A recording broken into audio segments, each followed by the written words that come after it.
Good afternoon. It's October 30th, 2023, and it's just a little over the 3-year anniversary of when I had to put my German Shepherd down. I am very angry and sad today, and I'm going to tell you why.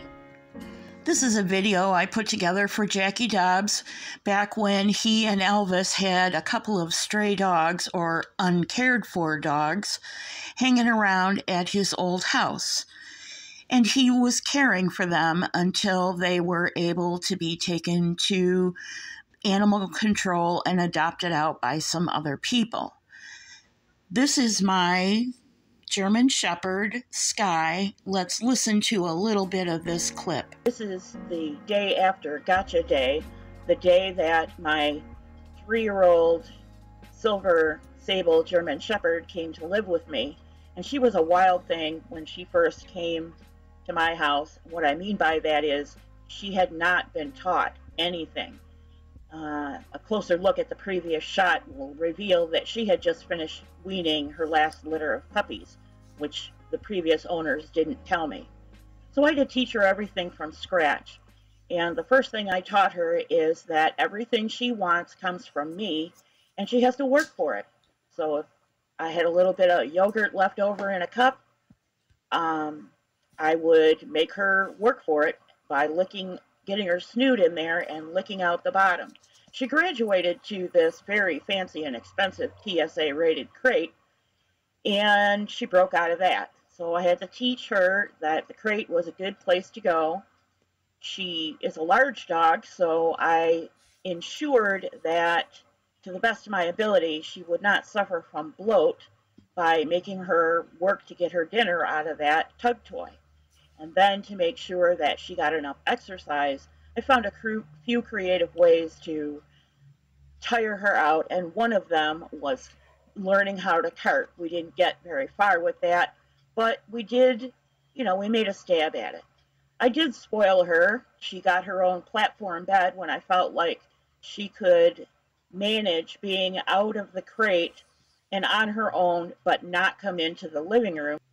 In these clips, you're going to see her with various collars on. One is a flat collar you've already seen. I've taken her harness off here so she could go down to the water. And you'll also see a Hermspringer prong collar as well as an e-collar. And each of these implements were necessary to teach her not to pull. When I got her, when I walked her, I didn't walk her. She literally walked me. And this is a huge problem with casual dog ownership. If you are walking your dog on the end of a 6-foot leash and the dog is pulling you, you do not have control over that dog, period. And I don't care that your dog is only a teacup poodle or a Chihuahua. If that dog is pulling at the end of a 6-foot retractable leash, you have no control. And let me just say before we go back to the clip that I would have those 6-foot retractable leashes banned if I had the power. She had to stay off the carpet, so she had the whole dining room to herself. And this is her learning how to find water. There was a command that I would give her to go find water, and she would go down to the lake to get a drink on a hot day whenever we were out fooling around, tiring her out. She did eventually learn to tolerate swimming, but she did not like getting into the water above her haunches at first. This was her favorite time of year, fall heading into winter, and she had a nice thick double coat, as all shepherds do. She loved running around in the snow. She loved climbing up onto the big berms that we had from snow removal. It was just a great time of year for both of us. It was during the winter time that I had more freedom to let her off leash and practice her recall Although if she got more than about 20 yards away from me, recall failed. And I worked and worked on that to extend the distance because dogs cannot live their whole lives on leashes. They have to have a rock solid recall. But before you get to a rock solid recall, you have to get the dog to understand they cannot pull you. And my dog ended up injuring my left wrist, my leash hand, because getting her to walk nicely at a heel was such a big challenge. She had never been trained by her owners, who were also shepherd breeders, to walk at a heel. She was left to her own devices to run around acreage with all the rest of the dogs they had. And so her training or retraining took much longer. We eventually fixed that, and she was able to be off lead after almost 2 years of work reliably, as long as there weren't too many people around. Towards the end of the time we spent together, I was able to take her out and let her go, walk ahead of me off lead. She would respond to commands. Even though she was still a handful, we were really starting to be able to enjoy being out with each other. In this instance, I called her, but she left her leash back there, so I had to send her back and tell her to go get her leash, which she eventually did. Quit your whining. Good girl. And the nervous scratch is always in order. Good girl. You're not very happy this morning. Can't you say hi and smile? No way I'm doing that. Hey, why aren't you happy? Are you hungry? Oh, okay. Okay. Well, since you answered, how about a little snack? Would you like a little treat? Yeah? Would you like a little treat? Okay, don't take my fingers with it. She never does, but, you know, I try and shove them pretty far in her mouth so that she doesn't have to go hunting for them unless I tell her to. Here is a good shot. You can see she's wearing a Hermspringer collar, but it's loose and down around the bottom of her neck. And the reason for that is because I was weaning her away from using the pinch collar to a e-collar for remote recall. This collar has a beep, a buzz or vibrate, and a shock function. And before you lose your mind in comments and tell me what a horrible person I am, let me remind you this dog permanently injured my wrist. I had to get her to walk at a heel reliably. So the shock collar function was used the following way. She's a double-coated dog, so there's a thick ruff of fur around her neck. And I had to make sure that the collar was up high enough and the prongs went through that double coat. She was taught that the beep meant yes. Every time she did something right, she got a beep.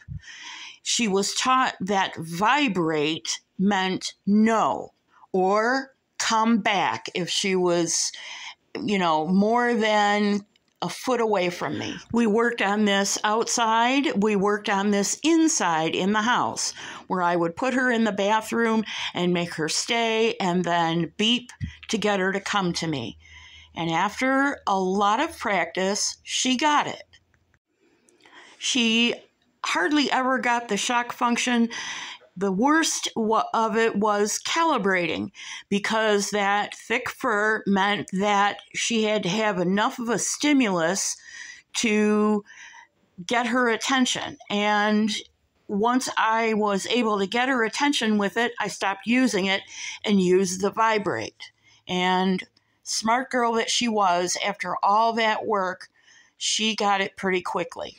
In this clip, I tell her to walk on, which is her sort of release command that she can go out in front of me and walk as long as she didn't stray too far.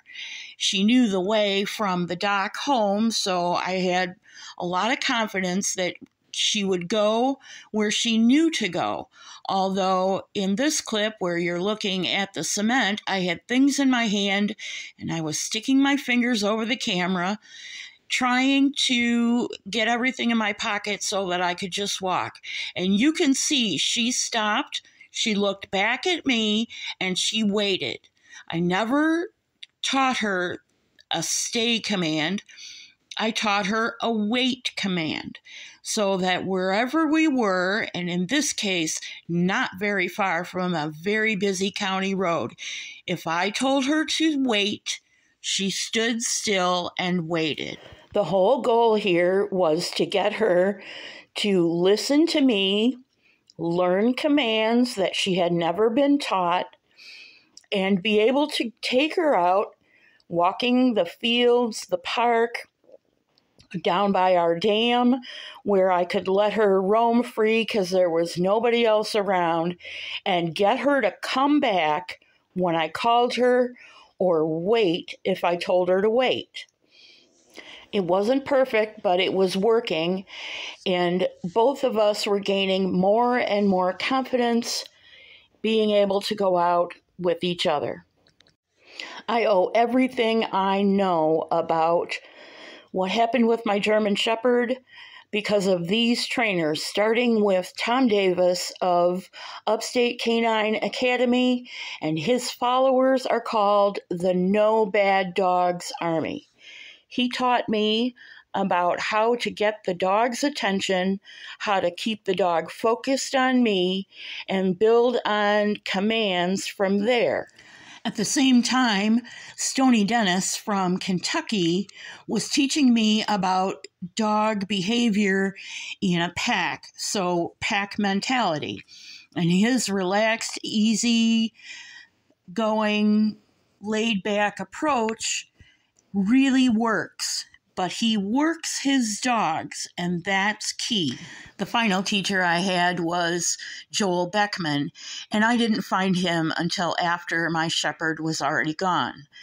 Beckman uses a combination approach of trainer teaching and intervention, as well as an impeccably trained Doberman to teach aggressive dogs that that's not acceptable, and they're going to have to change their behavior. There is one trainer in a class all by herself, Pat Muller of Quansa Kennels, South Beloit, Illinois, just south of the Wisconsin border. She has some very unique training methods that work for aggressive and high energy or highly excitable dogs. And you really have to watch her videos to understand how her techniques work. One of her techniques in particular is to add a weight around an excitable dog's neck. And what does that look like? It's a fabric-covered piece of chain, and she uses different chain weights for different sized dogs.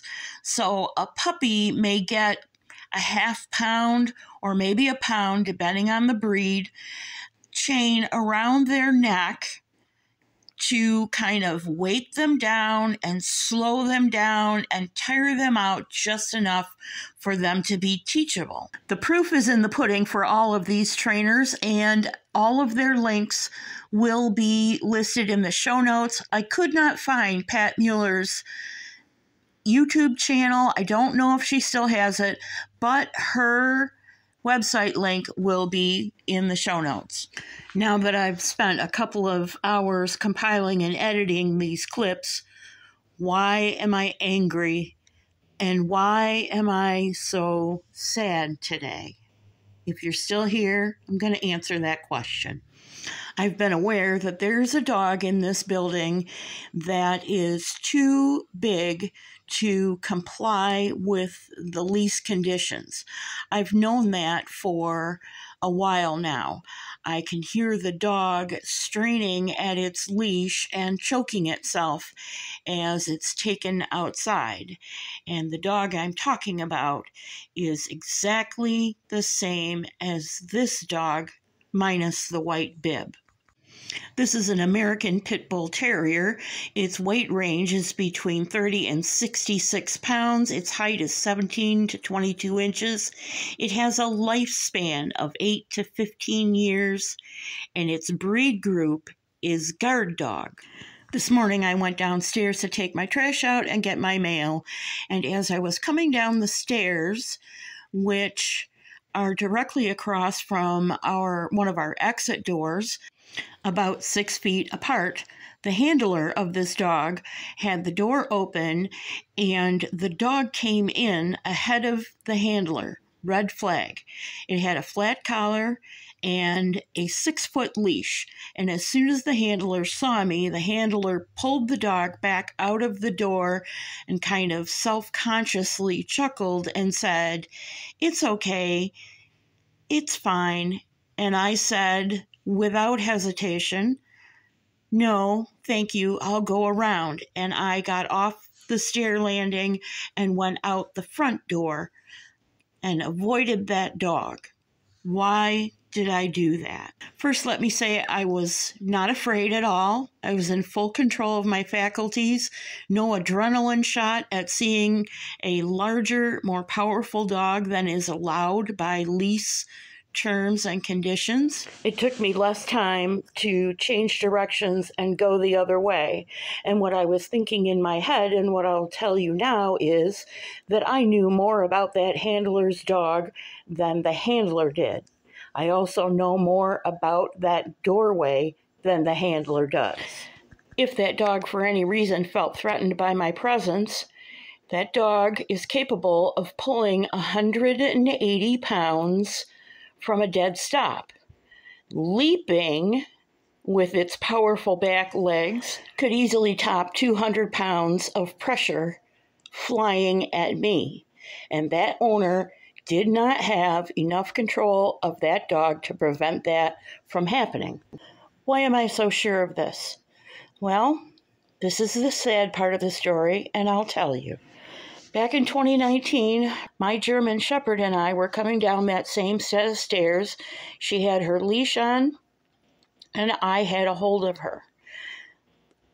Out of an apartment door, a woman came out helping to carry a wing chair through the door.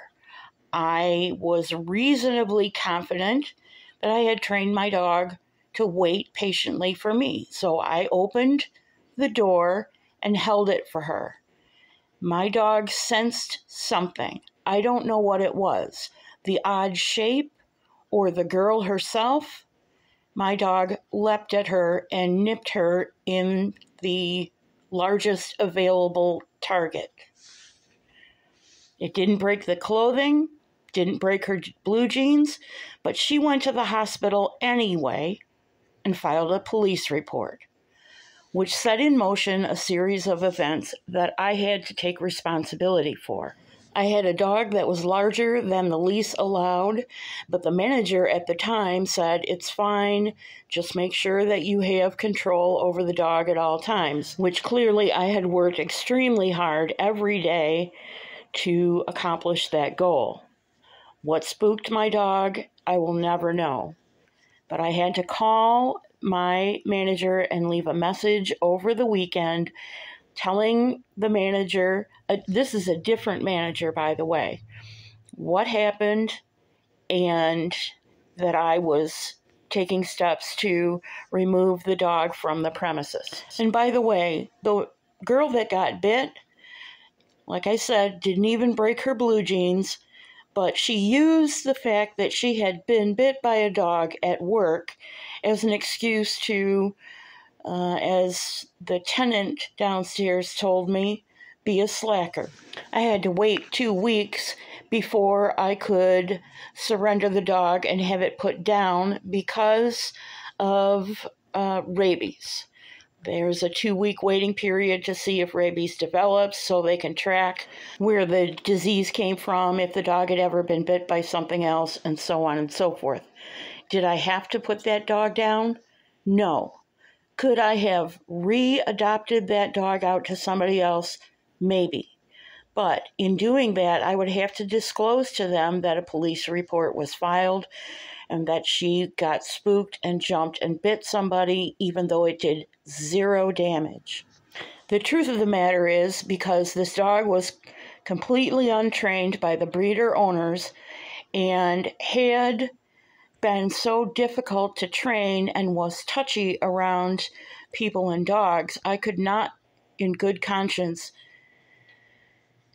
wait the time it would have taken to find an owner that would understand and care for the dog the way I had. In the meantime, I would have only had 30 days to rehome her, and that, in my mind, was not enough time to find an appropriate owner. It took me another week after the waiting period expired to muster up the courage to load her into that giant-sized crate and take her to animal control to have her put down, and yes, I stayed with her until she was unconscious. The whole time, my dog knew that there was something wrong.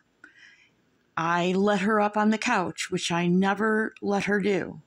I let her lay at my feet in the living room, knowing that I would have to put her down, and I was so sad and so paralyzed by the thought of having to do it, I almost couldn't muster up the courage to do it.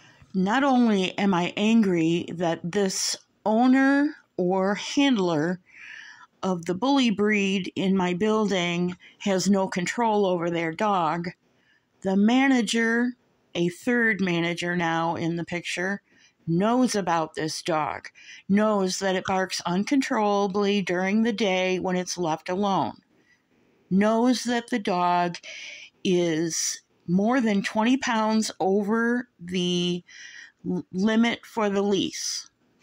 What she does not know is that I had a dog at one time, although she can see the giant-sized dog crate that I can't bring myself to get rid of, sitting in the middle of my living room, taking up valuable space.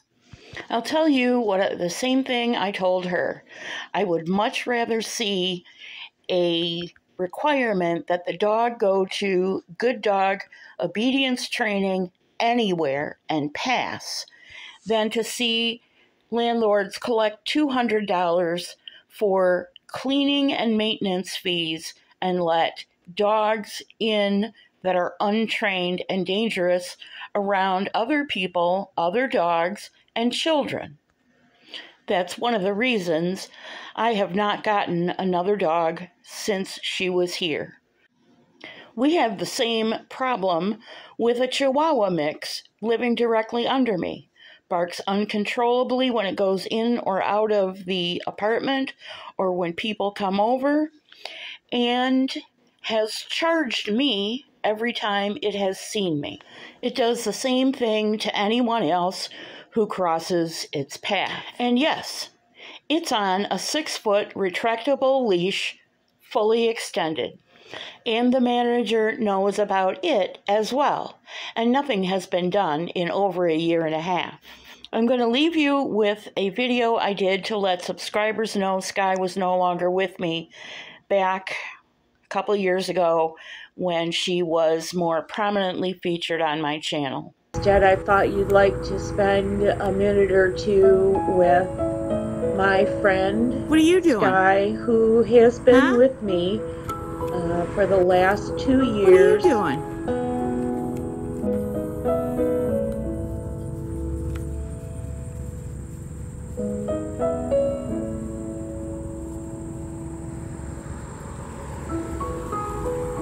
That's pretty much all she's wanted to do for the last month, is roll around in the grass.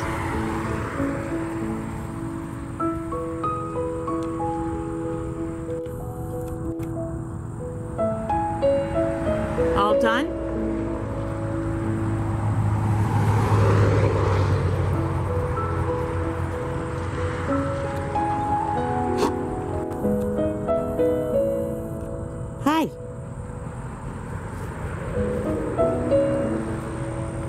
all done? Huh? Do you want to go?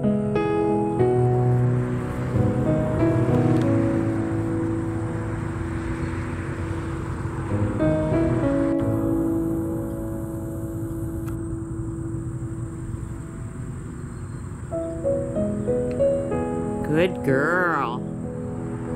Good girl.